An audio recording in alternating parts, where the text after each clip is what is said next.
The cafeteria hummed with the noise of trays clattering, boots dragging across linoleum, and laughter that rose too loud, like boys trying to prove themselves men. Nora Callahan slipped in unnoticed, her gray coveralls blending into the background as if she were part of the walls. She carried a tray with a bowl of soup and a biscuit, moving with the steady rhythm of someone who had done this 100 times before.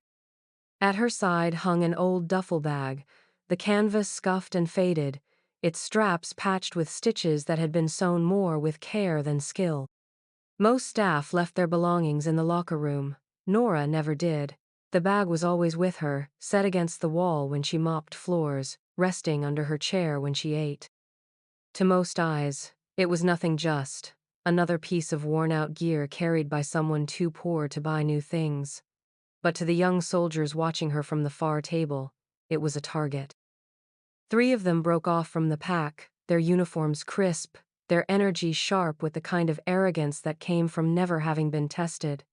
They intercepted her halfway to the corner table. One stepped in front, smirking as he nodded at the bag. "What's in there, lady? Trash? You afraid we'll steal your janitor supplies?" His buddies laughed, leaning in close, circling like wolves who knew the herd would watch and say nothing. Nora didn't answer. She shifted the tray higher in her grip, her eyes sliding past them, her hand brushing the strap of the bag at her hip as if to anchor it. The second soldier tilted his head, his grin wider. "Looks like she's hiding state secrets in there. What you got, cleaner? Dirty socks? A sandwich from last week?" The laughter rose again, bouncing off the metal tables and the polished tile floor. She lowered her tray to the table's edge and slid into the corner seat without a word, pulling the bag close to her chair. Their voices followed, but she didn't flinch. Her soup cooled in front of her, untouched.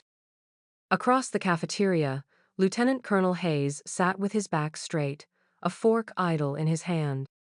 He had watched the exchange in silence, his eyes narrowing not at the boys but at the way the woman's fingers had curled around the bag's strap. It wasn't the desperate clutch of someone guarding junk. It was steadier, heavier, like she was holding on to something she could not let go, not in this life or the next. He remembered men who carried looks like that. The ones who came back from places no one wanted to talk about. The ones who held on to whatever token they had left, because without it, the memories would be too scattered to hold together. He studied her posture, the stillness in her shoulders, the way she didn't fight back against the noise, but didn't shrink either. She wasn't afraid. She was carrying something, and not just in that battered canvas bag. The soldiers lost interest after a while, their laughter fading as they returned to their table, satisfied with their performance. Nora sat alone, her back straight, her eyes on the untouched soup. The duffel rested against her leg, the weight of it pressing into her like an old wound. She ran her thumb once over the frayed edge of the strap, then stilled her hand. Hayes leaned back in his chair, his jaw tightening. He had seen enough to know the bag wasn't full of rags or trinkets. Whatever was in it, it wasn't meant for their eyes. It was meant for memory, for ghosts. And if he was right, the woman sitting alone in the corner wasn't just another contract worker cleaning up after soldiers. She was something else entirely, something the young men mocking her could never begin to understand. The afternoon sun cut through the high windows of the training hall, dust floating in the beams like 1,000 tiny sparks. The air carried the sharp scent of sweat and gun oil, the rhythm of boots striking the floor as recruits ran through drills echoing off the walls. Nora Callahan moved quietly at the edge of it all, her mop bucket trailing behind her, the old duffel bag slung across her shoulder as always. She never left it. Some of the younger men had noticed, and by now her silence only seemed to make them bolder. Lieutenant Brackett was the kind of officer who thrived on being seen. He had a voice that carried, sharp enough to cut through the shouts of cadence, and a taste for spectacle. That day, spotting Nora at the far end of the hall, he smirked. "Cleaner," he barked, striding toward her with long steps. His eyes flicked to the duffel bag and lingered there. "You carrying your whole life in that ragged thing? Or you just think you're special?" A ripple of laughter followed.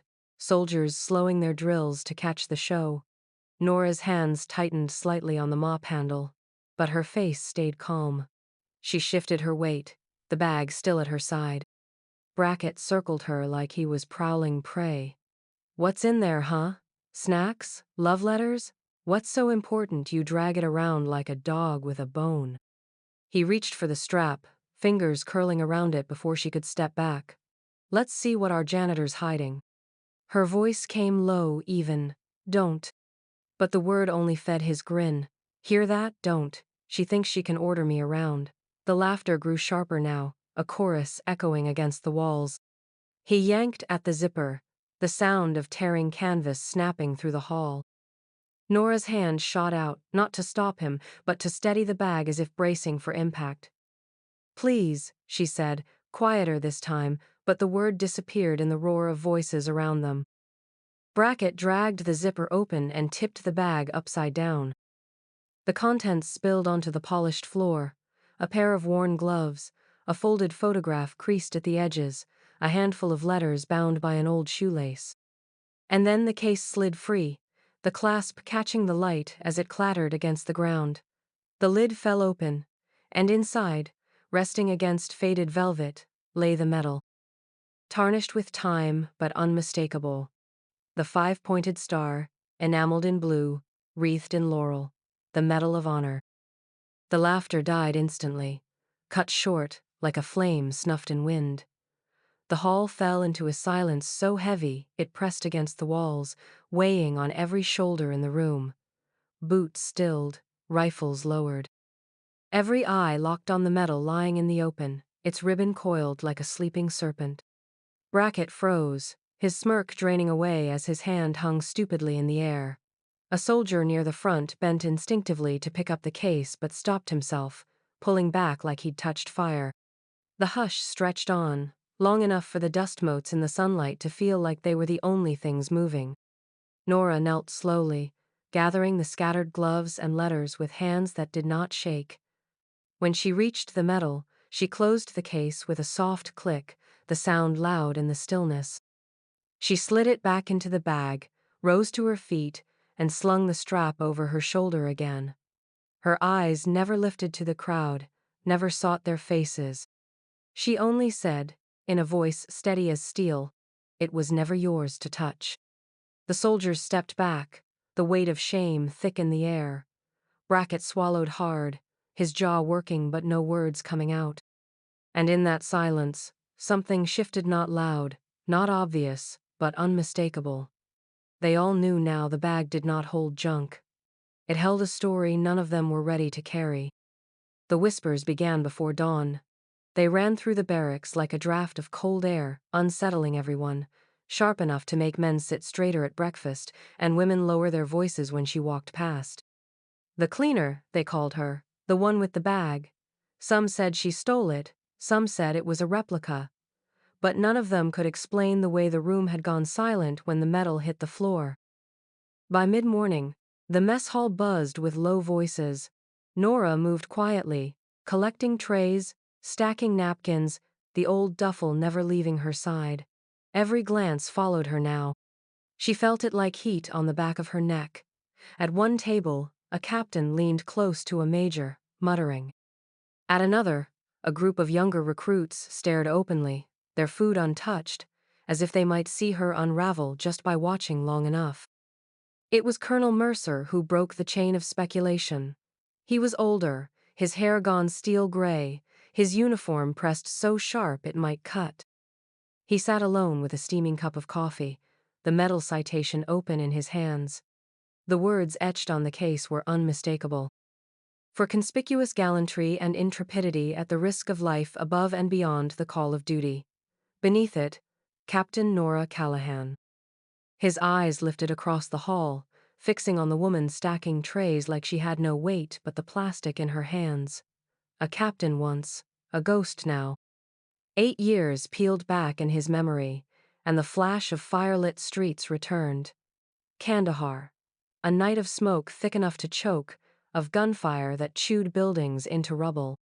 Nora had been 19 then, just past the age when fear still had sharp teeth. She'd gone in against orders, her radio alive with the command to retreat.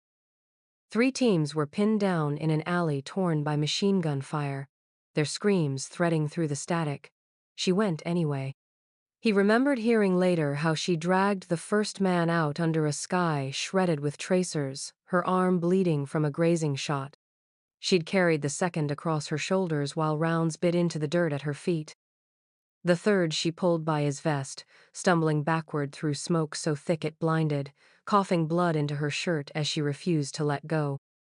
They said she went down twice but rose again, not from strength but from something deeper, something no training manual could name.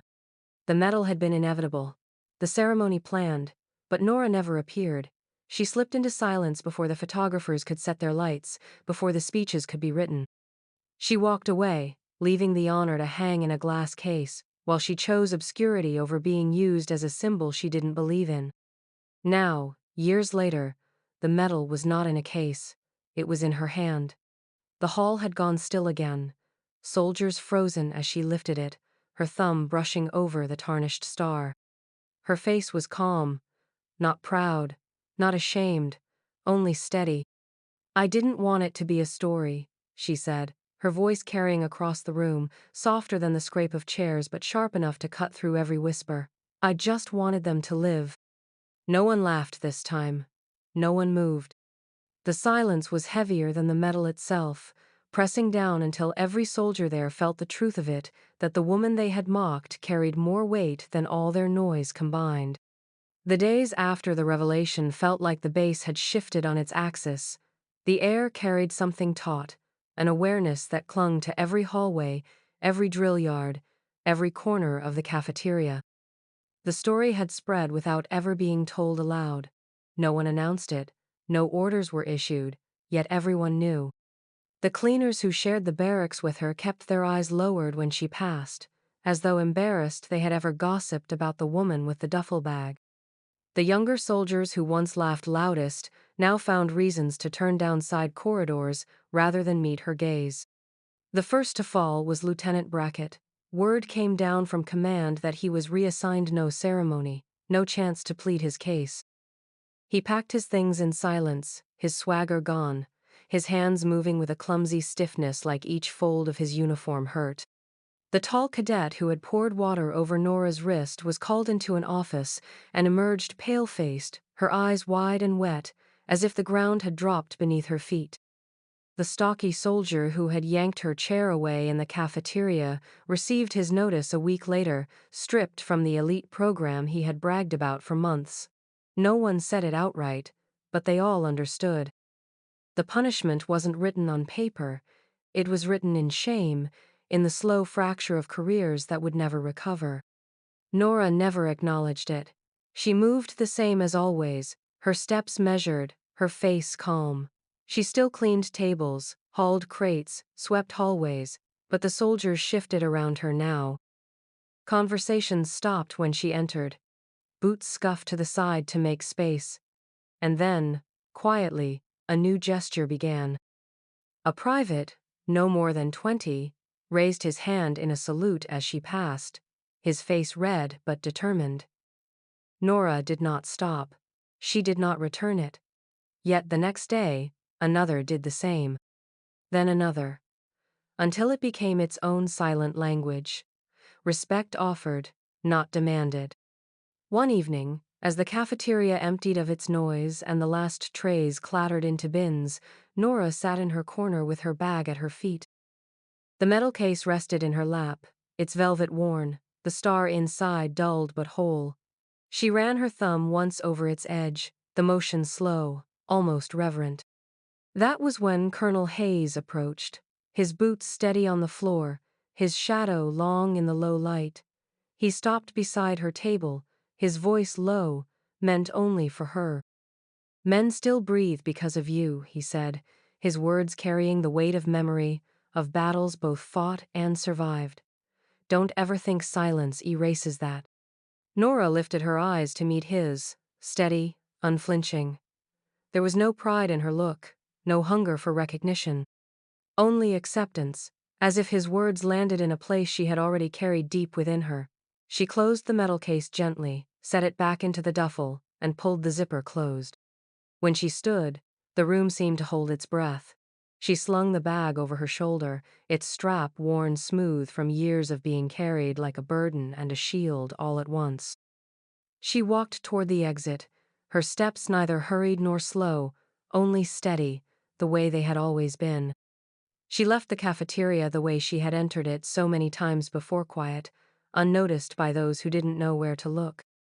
But behind her, in the silence that followed, every soldier felt the weight of something that would not be forgotten. The respect she never asked for now trailed her like a shadow, as enduring as the metal zipped away inside that battered old bag.